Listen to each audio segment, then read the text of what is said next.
Break के बाद खबर नोएडा से। नोएडा सेक्टर 64 में बने एनटीए सेंटर में एक्सपोर्टर और कर्मचारी परेशान है। इस सेंटर की वजह से बताया जा रहा है कि आए दिन यहां एग्जाम होता रहता है, जिससे भीड़ की वजह से काफी जाम लग जाता है। साथ ही जैमर की वजह से मोबाइल और इंटरनेट भी काम नहीं करता। लोग परेशान हो रहे हैं। कर्मचारियों के मुताबिक केवल लैंडलाइन ही काम करता है। सेक्टर 64 का आवंटन इंडस्ट्री प्लॉट के लिए हुआ था, लेकिन इंडस्ट्री प्लॉट में इंस्टीट्यूशनल गतिविधि हो रही है, जिसे लेकर अब सवाल उठ रहे हैं। बिजनेस भी इससे प्रभावित हो रहा है।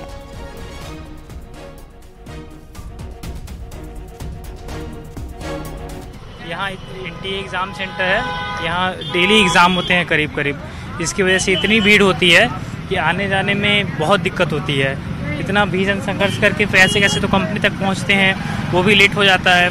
कई बार लेट होने से कंपनी पैसा भी काट लेती है और फिर अंदर जाने के बाद हम काम भी नहीं कर पाते। ना तो इंटरनेट सही से चलता है और ना हम फ़ोन पे बात कर पाते हैं। इसकी वजह क्या है? इसकी वजह है कि यहाँ पे जैमर लगे हुए हैं, जिसकी वजह से ना नेट चलता है ना फ़ोन पे बात कर पाते हैं, केवल लैंडलाइन काम करता है, जिसकी वजह से बहुत प्रॉब्लम होती है काम करने में। कंपनी के अंदर भी पहला संघर्ष तो अंदर जाने में ही करना पड़ता है, दूसरा कंपनी के अंदर काम करने में प्रॉब्लम होती है, और ये करीब करीब डेली का ही है। हमारे यहाँ कंपनी में रॉ मटेरियल पहुँचने में टाइम लगता है, जिसके वजह से सही टाइम पे काम नहीं हो पाता है। इससे बिजनेस पे भी असर पड़ रहा है। हमारे यहाँ बायर नहीं पहुँच रहे हैं। इतना जाम लगा होता है सुबह से लेकर के शाम तक। हम इन भी करते हैं फैक्ट्री में, तब भी जाम लगा रहता है और जाने में भी काफ़ी प्रॉब्लम होता है। यहाँ दुनिया भर का भीड़ लगा रहता है। तो एग्जाम क्या हर दूसरे तीसरे दिन होते हैं? नहीं सर, हर दूसरे तीसरे दिन। 2 दिन कभी 1 दिन गैप रहा तो कभी लगातार 4 दिन तक ही एग्जाम चलते ही रहते हैं। पिच भी किया गया, शिकायत भी की गई, और जो एक्सपोर्ट की इंडस्ट्रीज के मालिक हैं उन्होंने अपनी संस्थाओं में खासतौर पे जो अपैरल क्लस्टर है उसको शिकायत लिखी है। साथ ही एनईए जो नोएडा एंटरप्रेन्योर एसोसिएशन है उसको शिकायत लिखी है, और आपको बता दें पुलिस कमिश्नर को भी एक शिकायत पत्र दिया गया है। फिलहाल इस पर शिकायत यही है कि ये आवंटन जो है ये इंडस्ट्रियल हुआ था, तो यहाँ पर इंस्टीट्यूशनल इस्तेमाल क्यों किया जा रहा है, ये एक बड़ा सवाल है। कैमरामैन चंदन पटवाल के साथ हिमांशु शुक्ला, न्यूज़ 18 नोएडा।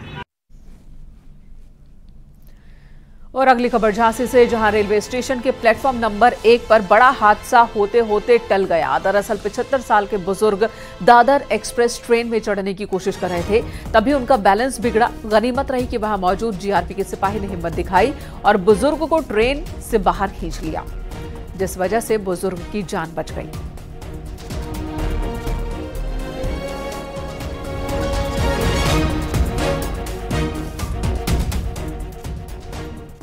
फिरोजाबाद में एक बाइक सवार को बचाने की कोशिश में कार पलट गई, जिससे कार सवार युवक की जान चली गई। हादसा नगला खंगर के नगला दुल्ली गांव के पास हुआ। हादसे के दौरान कार में 5 लोग सवार थे।